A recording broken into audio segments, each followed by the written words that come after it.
Assalamualaikum warahmatullahi wabarakatuh. Apa kabar pemirsa Pro Podcast? Senang sekali saya Fitri Ratu kembali menjumpai dalam kegiatan yang luar biasa sekali. Alhamdulillah di tengah puasa Ramadan kita juga kembali menghadirkan informasi menarik. Nah, ini kali ini saya sudah berada di BPKAD Provinsi Banten.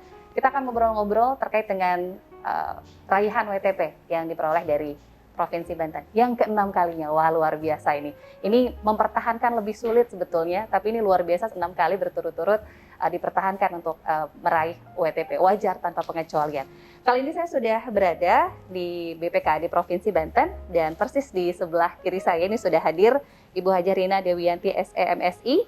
Nah, ini Kepala Badan dari BPKAD Provinsi Banten. Kita sapa dulu. Assalamualaikum warahmatullahi wabarakatuh. Waalaikumsalam warahmatullahi wabarakatuh. Apa kabar Ibu, sehat? Alhamdulillah sehat. Alhamdulillah. Ini kayaknya jadwalnya sama nggak sih Bu kalau puasa gini, sebelum puasa dengan saat puasa kegiatan? Malah lebih padat. Lebih padat ya Bu? Jadi lebih tinggal padat. sambil ngabuburit istilahnya Ibu ya. Jadi setelah ngabuburit. selesai nanti bisa langsung kembali ke rumah dan berbuka Siap. puasa. Nggak ada perbedaan berarti ya Bu? Nggak ada perbedaan. Jadi sama, justru ini lebih Lebih padat tantangannya karena padat. lebih banyak juga usulan-usulan pencairan dana di saat bulan puasa ini memang lebih meningkat gitu. Wah. Karena jadwalnya juga memang ya. Memang jadwalnya juga sesuai dan masuk di triwulan kedua berarti ya Bu ya? Masuk triwulan kedua. Wah, ini sudah mulai lagi jadwal yang baru di triwulan kedua. Sprint. Misalnya kalau di sinetron tuh stripping ya Bu ya? Stripping. Kejar tayang. Kejar tayang gitu. Baik, ini seperti yang di awal disebut tadi, ini Banten juga memperoleh WTP dari BPK. Nah, ini raihan yang juga tentunya kalau mempertahankan tadi kan pastinya akan sulit begitu ya daripada yang awal begitu. Tapi ini 6 kali berturut-turut mendapatkan wajar tanpa pengecualian. Ini banyak indikator pasti ya Bu. Mengapa BPK juga akhirnya memberikan mengganjar WTP kembali untuk Provinsi Banten. Biasanya apa sih Bu indikator-indikator yang dilihat dari WTP itu? Alhamdulillah ya, tadi sebagaimana disampaikan dan kita ketahui bersama, laporan keuangan pemerintah daerah pada saat ini sudah mendapatkan opini wajar tanpa pengecualian ke-6 kali. Ini adalah sesuatu hal yang bukti bahwa Pemprov Banten secara nyata berkomitmen untuk menata usahakan atau mengelola tata kelola keuangan daerah itu dengan transparan dan akuntabel, efektif dan efisien. Pola-pola audit yang dilakukan oleh BPK mereka by sampel ya, by sampel. Jadi tidak seluruh aktivitas itu diperiksa. Nah, namun mereka harus meyakini atas apa yang kita susun, atas semua laporan yang kita susun, itu dilakukan. Jadi artinya ini adalah upaya nyata lah, kalau saya bilang upaya nyata dan sungguh-sungguh dari Pemprov Banten atas hal itu. Wah, luar biasa. Apalagi di BPKAD ini sebagai leading sektornya begitu ya Bu, di Badan Pengelolaan Keuangan dan juga Aset Daerah. Tentunya raihan WTP yang ke-6 kalinya yang diraih oleh Provinsi Banten juga tidak terlepas dari leading sektor dalam hal ini Bukaba nih di BPKAD. Seperti apa sih Bu koordinasinya? Jadi gini, luar biasa sekali memang. Opini WTP ini menjadi salah satu indikator kinerja utamanya BPKAD. BPKAD ini Badan Pengelola Keuangan dan Aset Daerah. Tentu tidak hanya kerja BPKAD sendiri. Ini yang paling pasti adalah komitmen pimpinan, Pak Gub, Pak Wagub, Pak Sekda, dan seluruh OPD terkait. Nah, untuk khusus dalam rangka penyusunan LKPD ini, BPKAD melakukan senantiasa koordinasi dengan inspektorat, dengan Biro Ekbank, ya, atas raihan bagaimana melakukan sinkronisasi data, baik dari aspek pengawasan, kalau Ekbank itu adalah dari proses evaluasi pelaksanaan kinerja APBD tersebut. Jadi kita melakukan koordinasi seperti itu. Jadi nggak mungkin koordinasi. Dan kita lakukan juga rekon dengan seluruh OPD terkait ini. OPD melakukan rekon. Kita melakukan rekon selaku Badan Pengelola Keuangan yang melakukan pembinaan juga kepada seluruh OPD. Kita melakukan rekon atas per triwulan. Itu tidak langsung jadi 1 tahun. Kita lakukan per triwulan, rekon atas pendapatan, rekon atas belanja, apakah sudah sesuai. Nah, ini adalah sebagai nanti laporan di dalam LRA-nya seperti itu. Kita nanti akan tuangkan dalam CALK-nya. Jadi semua jadi cash flow-nya kita laporkan seperti itu. Jadi betul-betul adalah sinergi dan komunikasi serta koordinasi seluruh OPD. Jadi memang bukan hanya langsung di akhir begitu dalam 1 tahun, tapi dilakukan rekon tadi per 3 bulan, per triwulan begitu ya, agar lebih memudahkan begitu ya Bu ya. Sangat amat memudahkan karena kalau kita langsung tidak dilakukan koordinasi itu sangat sesuatu yang tidak mungkin. Betul. Kita bisa melakukan early warning system. Betul. Ini adalah salah satu bukti Provinsi Banten adalah provinsi yang pertama menyerahkan LKPD kepada BPK untuk diaudit. Seluruh Indonesia nih. Artinya membuktikan bahwa kita memang sudah siap. Betul. 10 hari setelah tahun anggaran berakhir, OPD menyerahkan laporan keuangan OPD-nya dan BPKAD melakukan kompilasi atas itu. Kita lakukan kompilasi, kemudian kita membuat laporan-laporan SKPD menjadi laporan pemerintah daerah. Wah, berarti ini Provinsi Banten wah luar biasa nih Bu. Alhamdulillah. Dibandingkan dengan yang lain ini sudah pertama berarti kan menunjukkan keseriusan dalam penyusunan LKPD itu sendiri. Betul. Begitu ya Bu Kaban ya. Iya. Nah, dalam di lapangan tentu saja kan tidak semulus itu begitu ya Bu. Tentunya ada penyusunannya mengalami kendala dan lain sebagainya. Apa sih Bu yang paling dirasakan kendala pada saat penyusunan LKPD sendiri? Kendala yang dirasakan oleh kami sendiri bahwa masih ada keterbatasan di pengelola akuntansi ya di masing-masing SKPD. Kami harus masih betul-betul mengguide atas hal itu. Kemudian bagaimana kita lakukan koordinasi dengan entitas terkecil, misalnya untuk dana-dana BOS. Itu sulit sekali kami untuk yang agak kesulitan lah. Agak kesulitan kami melakukan identifikasi terhadap penambahan asetnya untuk dana-dana yang berasal dari BOS di setiap unit sekolahnya. Karena memang rentang kendalinya jauh sekali gitu kan. Itu rentang kendalinya jauh sekali dan itu diberikan effort yang lebih untuk itu.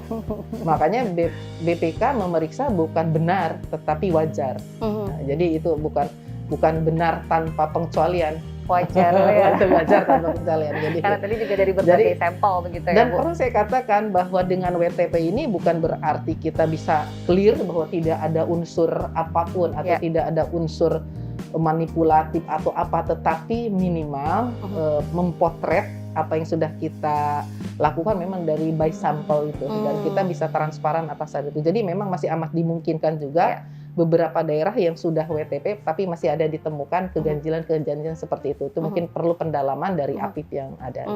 Baik. Nah, ini berarti kan tadi seperti Bu Kaban sampaikan perlu ada guide di masing-masing OPD. Nah, sejauh ini apakah juga ada rutin begitu Bu di masing-masing OPD dari teman-teman BPKAD yang juga meng-guide teman-teman di beberapa instansi begitu Bu Kaban? Tupoksi BPKAD itu salah satunya melakukan pembinaan pengelolaan keuangan kepada OPD. Kita senantiasa, kami ada klinik konsultasi ya. Jadi terbuka bagi para OPD yang mengalami kendala atas pengajuan SPM-nya, atas beberapa koreksi yang harus dilakukan, itu ada yang di bidang akuntansi, nah, itu kita melakukan namanya klinik keuangan. Jadi kita lakukan meng-coaching mereka juga, kita lakukan pembinaan secara.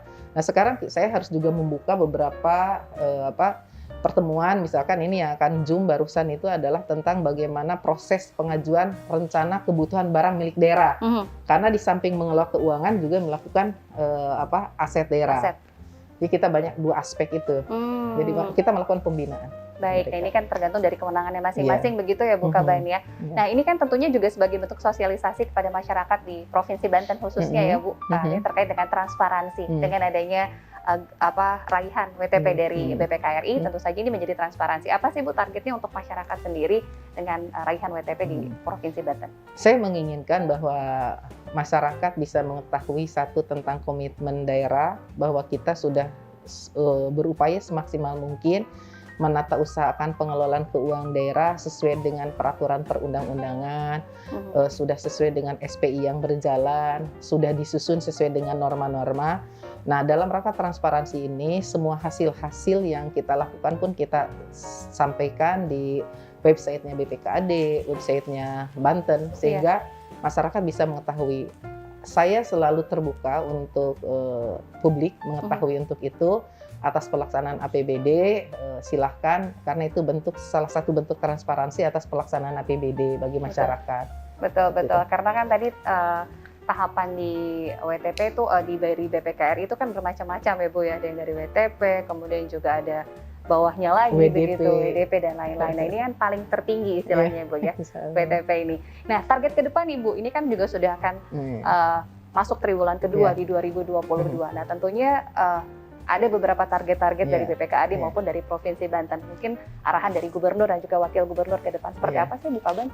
Arahan ke depan kita menginginkan bahwa tidak hanya jargon kita mendapatkan WTP, tetapi yang lebih dikedepankan bagaimana Pemprov Banten bisa menata usahakan pengelolaan keuangan itu dengan clear, sesuai dengan peraturan perundang-undangan.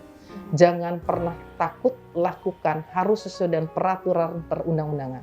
Yang kita inginkan ke depan bahwa kualitas kinerja pengelolaan keuangan itu betul-betul clear, tidak ditemukan kembali ada aspek-aspek yang bersentuhan dengan hukum, ada aspek-aspek pidana atas itu. Jadi lebih ke depan itu kita menginginkan bahwa ini clear.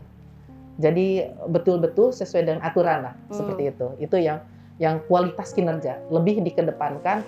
Kedua, bagaimana APBD bisa hadir untuk masyarakat. APBD sudah bisa hadir untuk masyarakat, bisa dimanfaatkan, dan kita bisa melihat ketika APBD belum ikut campur, bahwa tahapan misalkan IPM sekian. Nah, setelah APBD ada, maka IPM meningkat sekian persen. Kita mengincharge di situ bahwa betul-betul APBD telah hadir untuk dalam rangka peningkatan ekonomi di Pemprov Banten. Jadi kita lebih kepada itu. Dan BPK pun sekarang sudah lebih kepada tingkat kinerja, tidak hanya mengaudit terhadap LKPD, tetapi terhadap kinerja. Kayak kemarin 2021 adalah kinerja tentang pengentasan kemiskinan. Sebetulnya dengan APBD ini, berapa kemiskinan yang terentaskan, gitu kan? Peran-peran apa yang dilakukan oleh APBD dalam rangka mendukung kemiskinan itu bisa tertangani. Betul. Di ke depan. Kemudian bagaimana kami menginginkan seluruh renaksi atau rencana aksi yang sudah kita perjanjikan dengan BPK bisa kita selesaikan dan kita tuntaskan, seperti itu. Baik, nah apalagi kan di tengah pandemi, walaupun saat ini sudah mulai bangkit begitu ya Bu harapannya, namun apakah ada juga kendala terkait dengan pada saat masa pandemi, kemudian juga berpengaruh begitu terhadap tadi begitu? Sebetulnya kalau kita lihat sekarang evaluasi, pandemi tidak terlalu berdampak lah. Kalau kita lihat ya akhirnya kepada Prov Banten ini, kita masih bisa menjalankan seluruh aktivitas pelaksanaan karena kita senantiasa dengan DPRD dalam hal ini membahas APBD sedemikian detail gitu, sehingga seluruh target capaian RPJMD hampir seluruhnya bisa kita tangani. Nah, kemudian bisa saya salah contoh, di 2022 ini kita sudah menjalani di fase evaluasi triwulan pertama. Kemarin kita lakukan rakor nasional dengan Menteri Keuangan untuk seluruh provinsi, kabupaten, kota se-Indonesia. Hasil dari triwulan pertama, perlu saya sampaikan bahwa pendapatan realisasi pendapatan Pemprov Banten untuk triwulan pertama itu menduduki peringkat ke-7. Jadi kita masuk 10 besar. Ini adalah sebuah realisasi prestasi di dalam situasi pandemi seperti ini. Banten masih bisa eksis untuk menjaga ritme bahwa pendapatan bisa sesuai dengan yang diharapkan. Kemudian untuk realisasi belanja Provinsi Banten untuk triwulan pertama di tahun 2022 menduduki peringkat kedua. Jadi kita kedua tertinggi. Mudah-mudahan tingginya APBD ini kita realisasikan, membuat dampak bahwa seluruhnya masyarakat merasakan tentang hal itu. Jadi artinya itu. Dan setelah evaluasi pun Banten masuk di dalam kapasitas fiskal yang kuat. Dan itu kita ketiga. Yang pertama DKI dengan kapasitas fiskal kuat, yang kedua adalah Kalimantan Selatan, dan ketiga Banten. Artinya kita memang sangat amat mampu, mempunyai kekuatan kualitas fiskal kita, kemampuan fiskal kita, artinya kita masih mempunyai rasio kemandirian daerah. Jadi tidak tergantung dengan dana-dana perimbangan atau transfer pusat.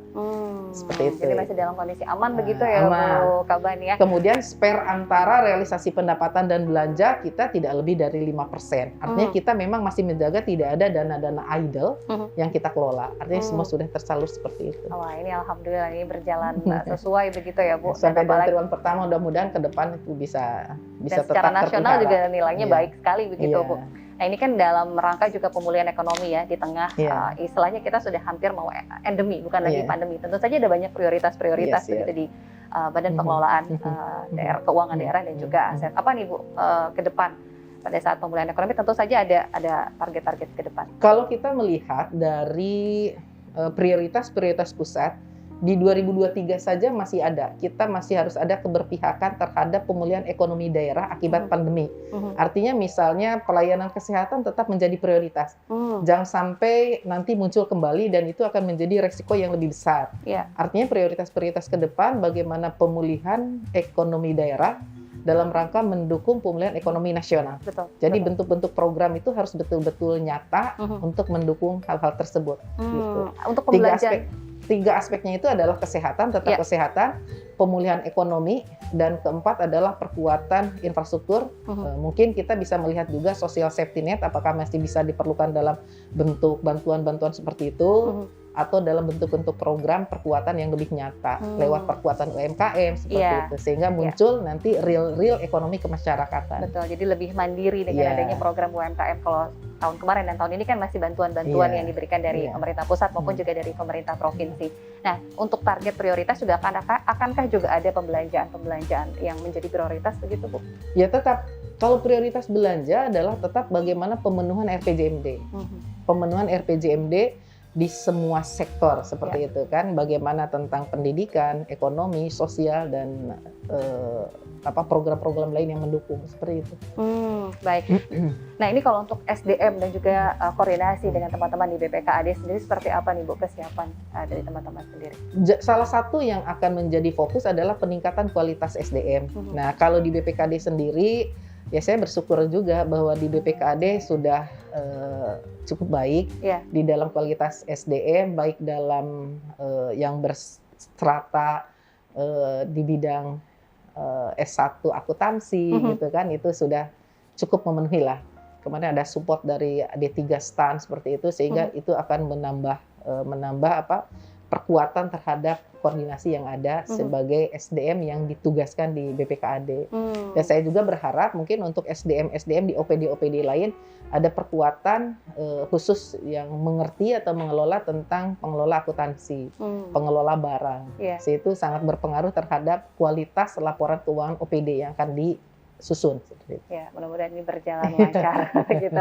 Baik, nah ini kan selain koordinasi dengan teman-teman di OPD lainnya, kemudian juga sebagai mitra kerja di DPRD, di eksekutif. Nah, seperti apa nih Bu? Tentunya ada teman-teman di eksekutif juga selain menyampaikan reses begitu dari hasil masyarakat, apa saja sih Bu biasanya disampaikan dari teman-teman di eksekutif?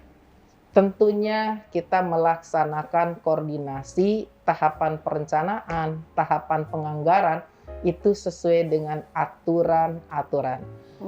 Legislatif mengusulkan pokok-pokok pikirannya melalui Bapeda, lewat musrenbang yang mereka lakukan, lewat reses yang para anggota dewan lakukan, itu dihimpun dalam satu narasi, atau di dalam SIPD mereka lakukan juga input bahwa pokir-pokir mereka nanti Bapeda sebagai leading sektor OPD pengelola perencanaan yang melakukan perencanaan, melakukan koordinasi, memilah pokir-pokir yang diajukan oleh DPRD disesuaikan dengan OPD teknis yang mengelola.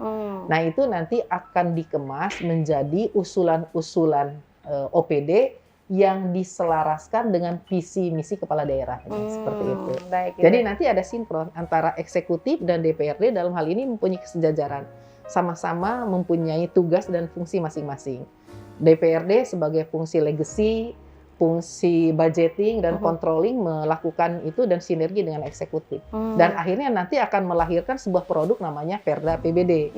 Dan Perda APBD nanti kita kawal bersama untuk meningkatkan kualitas pelaksanaan APBD dengan baik. Laporan atas itu nanti diawasi oleh Inspektorat, Satgas BPKP, oleh BPK, dan menghasilkan suatu opini. Nah, gitu. Itu lagi hasilnya tadi ya. Itu alurnya begitu ya, Bu ya. Baik, dan lagi-lagi nanti hasil akhirnya juga tadi ya, opini WTP dari BPKRI. Ada perbedaan tidak sih Bu selama sebelum pandemi, kemudian saat ini? Banyak mungkin anggaran-anggaran yang mau direlokasi, kemudian juga ada anggaran-anggaran yang mungkin tadinya diperuntukkan untuk ini, kemudian belanja untuk ini. Ada perbedaan tidak sih Bu yang signifikan? Sangat amat. Ketika kita mulai ada pandemi, kita melakukan refocusing sampai 3 kali. Kita melakukan refocusing 3 kali. Awalnya adalah pembiayaan berdasarkan Perda APBD untuk program-program kegiatan di OPD, kita refokusi, realokasi menjadi belanja-belanja untuk menunjang kesehatan, untuk social safety net, dan untuk pemulihan ekonomi daerah.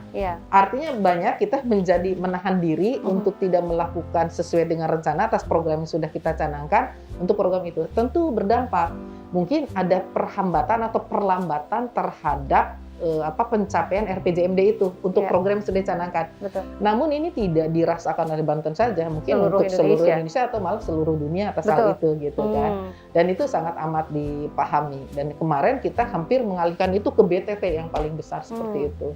Tidak terlalu itu mungkin yang kita rasakan di 1 tahun atau 2 tahun kedua, dan di 2022 kita tidak terlalu, kita masih tetap menganggarkan untuk kesehatan, social safety net, tetapi tidak menguras energi untuk program-program yang lain gitu.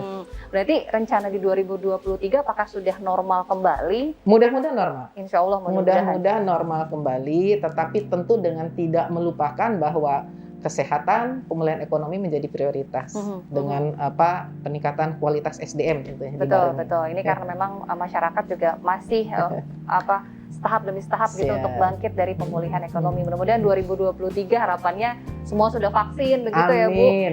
Walaupun saat ini sudah melandai, tapi jangan sampai kita lengah juga begitu ya Bu. Mudah-mudahan 2023 sudah kembali lancar, normal. Harapan itu. Nah, karena memang di 2 tahun terakhir tentunya selain tadi beberapa sektor yang menjadi prioritas pada saat pandemi kan, infrastruktur lain-lain sebagainya juga harus sedikit mengalah begitu ya Bu. Nah, ini tentunya dari beberapa OPD juga sudah mulai akan menganggarkan kembali di 2023. Seperti itu ya Bu? Ya, betul. Artinya kita harus ada skala prioritas. Skala prioritas nanti mana prioritas yang memang paling diutamakan, yang menjadi harus pembebanan yang pertama. Belanja yang pertama, misalnya belanja wajib dan mengikat untuk gaji-gaji PNS, non-PNS, itu adalah menjadi sesuatu belanja yang mengikat dan wajib harus ada didahulukan gitu. Nah, nanti kemudian program-program mana tentu adalah pelayanan dasar tentu yang kita lakukan. Jadi itu semua, dan itu sudah sangat tergambar sekali bagaimana tentang prioritas-prioritas belanja. Mana yang harus mengalah, mana yang harus dikedepankan. Nah, itu ini yang menjadi prioritas, mana yang PR-PR kemarin ya sempat tertunda. Ini mudah-mudahan akan start lagi di 2023. Nah, itu untuk program-program yang tertunda di tahun sebelumnya, itu akan menjadi prioritas belanja di tahun berikutnya. Seperti itu Pak. Jadi tidak ada perubahan begitu ya. Jadi hanya mundur sejenak begitu di 2023 akan berjalan. Nah, ini berkaitan lagi kembali ke WTP begitu. Optimis apa nih Bu di tahun, karena ini kan penilaian tiap tahun begitu dari BPKRI. Nah, di 2023 apakah seoptimis juga akan meraih opini WTP kembali begitu Bu?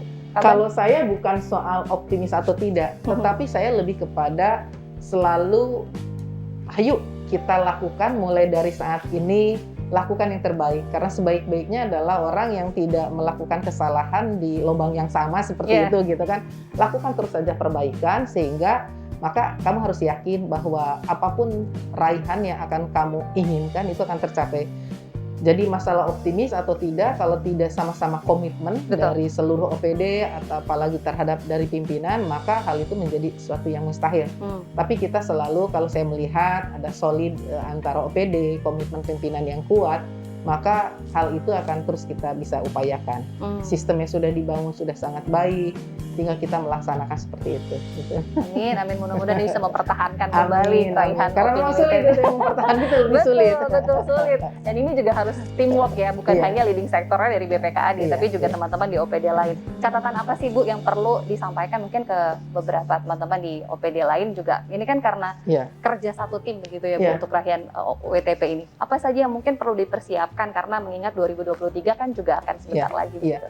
Kalau saya harus ada early warning system dari seluruh pengguna anggaran atas apa yang dilaksanakan oleh staf-staf di bawahnya, melakukan pengendalian yang terus-menerus, dan selalu ingat bahwa jangan pernah melaksanakan aturan atau pelaksanaan kegiatan di luar aturan-aturan yang sudah ditetapkan. Jangan pernah takut kalau kita melaksanakan sudah sesuai dengan aturan. Jangan pernah mau melaksanakan di luar itu gitu kan. Itu yang saya ingatkan, tetapi itu semua kontrol daripada pimpinannya. kita akan upayakan juga bagaimana peningkatan SDM para pengelola keuangan di seluruh OPD kita terus tingkatkan. Jadi ke depan ya saya berharap mari kita lakukan lebih teliti, Betul. lebih valid, sehingga akurasi terhadap nanti laporan keuangan OPD yang akan disusun itu akan tercermin dari laporan laporan keuangan yang disusunnya, seperti itu. Ya, karena kalau ngomongin soal keuangan ini kan sensitif sekali. Ini harus teliti, betul-betul diawasi. Iya. Karena itu tadi ya, nggak main-main begitu ya untuk laporan keuangan ini. Jadi memang kalau perlu ya tadi sudah disampaikan per triwulan begitu. Jadi kalaupun ada yang kurang atau memang misalnya ada kesalahan dan lain sebagainya itu bisa langsung diperbaiki, diketahui. Nah, sumbernya di mana begitu ya Bu Kaban ya. Dan yang terpenting adalah kualitas kinerja. Jangan ada melakukan sesuatu kegiatan atau program yang nanti akhirnya akan bermasalah dengan hukum seperti itu. Nah, ini yang harus dihindari begitu ya Bu Kaban ya. Ini harus hati-hati juga. Pokoknya sepanjang itu sesuai dengan aturan, jangan pernah takut lah. Nah, yang penting di luar aturan, nah ini harus hati-hati juga. Ini karena kalau tadi yang disebutkan, ini keuangan tuh sensitif sekali ya Bu ya. Jangan sampai nanti malah jadi temuan begitu. Betul. Baik, ini kita sudah di sesi terakhir mungkin ya. Kalau tidak salah ini tentunya juga masyarakat bisa menyaksikan ini sebagai bentuk sosialisasi juga begitu ya Bu Kaban. Sebagai bentuk transparansi juga kepada masyarakat bahwa tidak mudah loh untuk meraih opini WTP ini. Dan ini 6 kali berturut-turut dari pemerintah Provinsi Banten. Ini kerja luar biasa dari arahan Bu Gubernur begitu, Wakil Gubernur dan juga seluruh jajaran dan leading sektornya tentunya jadi BPKAD. Nah, ini ada pesan tidak Bu untuk masyarakat terutama nih Bu? Saya mungkin untuk masyarakat Banten, saya ucapkan terima kasih atas support selama ini, kepercayaan kepada kami Pemprov Banten. Mudah-mudahan dengan komitmen pimpinan kami para ASN di Pemprov Banten dapat menyajikan sesuatu kemanfaatan untuk masyarakat bisa bahagia dengan apa yang kita bisa laksanakan sesuai dengan APBD yang sudah tertuang, program-program kemanfaatan atas program-program bisa dirasakan oleh masyarakat, kesejahteraan meningkat, ekonomi meningkat, dan mungkin kita berharap ke depannya apa yang kita upayakan bersama bisa menghasilkan untuk kemaslahatan rakyat Banten seluruhnya. Amin, amin. Wah, ini doa yang harus diaminkan kencang. Kita harapannya kembali normal, kembali pulih, kembali bangkit, dan tadi ya pelaku UMKM, kemudian lain sebagainya ini kembali bisa bangkit begitu. Amin. Amin. Mudah-mudahan di 2023 kembali normal. Terima kasih banyak Bu Kaban, Ibu Rina Demianti sudah ikut bergabung di Pro Podcast kali ini. Mudah-mudahan nanti di lain kesempatan kita bisa ngobrol-ngobrol di tema yang berbeda begitu. Baik, pemirsa Pro Podcast sudah tiba di penghujung acara. Terima kasih banyak sudah menyaksikan acara kami. Mohon maaf kalau ada salah kata. Akhirnya saya Fitri Ratu mengucapkan terima kasih banyak atas kebersamaannya. Saya mewakili kru yang bertugas. Wassalamualaikum warahmatullahi wabarakatuh. Waalaikumsalam warahmatullahi wabarakatuh.